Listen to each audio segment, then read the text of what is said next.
settled in modern-day Mexico. These people were called the Aztecs. As in many other ancient societies, the rich lived a comfortable, luxurious life, whereas the poor were forced to work long, hard hours, day upon day with limited rest. Until they met the Spaniards, the civilization lived a relatively peaceful and unchallenged life, as they were a seriously dominant society at the time. But this bliss life was abolished for good when the Spanish began their conquest of the Aztecs that began in 1519, led by a successful Spanish commander, Hernan Cortes. Cortes decided that they would attack the Aztec allies and gather their own before they attacked the Aztec capital, Tenochtitlan.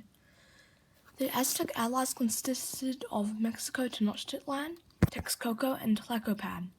These alliances didn't survive for very long and got obliterated by the Spaniards after a total of approximately 3 years, from 1519 to 1521. All of the Aztec regions and allies had been destroyed or forfeited.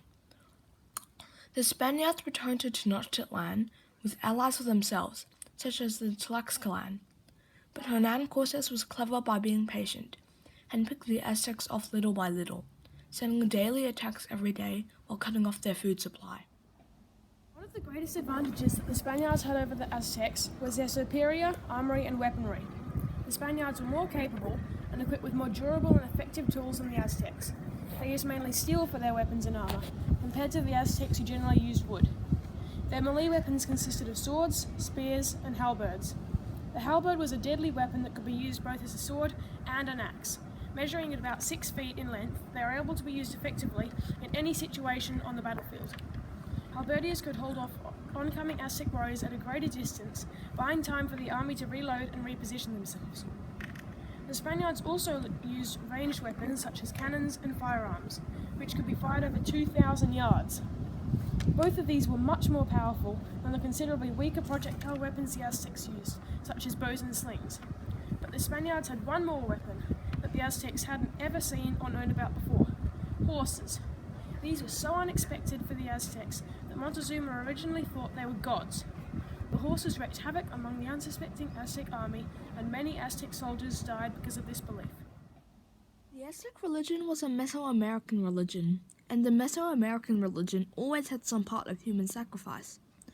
That particular part of Aztec religion let them down on the battlefield, such as capturing enemies for later human sacrifices, rather than killing them. The Spaniards had no hesitation to kill, and while the Aztecs were trying to capture an enemy after disarming him, the Spanish soldier would strike them down. This took many Aztec lives, and not many Spaniards were captured. Also, Montezuma recognized Cortes as an important Aztec god called Quetzalcoatl when the Spaniards first arrived.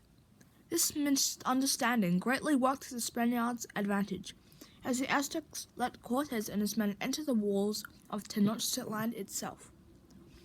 When Cortes returned with some other tribes to aid him, the completely unprepared Aztecs stood no chance at all, and the Spaniards took over the city. Due to all these crucial reasons, including the Spaniards' battle tactics, armory and weaponry, and the Aztec religion, the Aztecs were easily wiped from existence, thus ending the Spanish conquest of the Aztecs.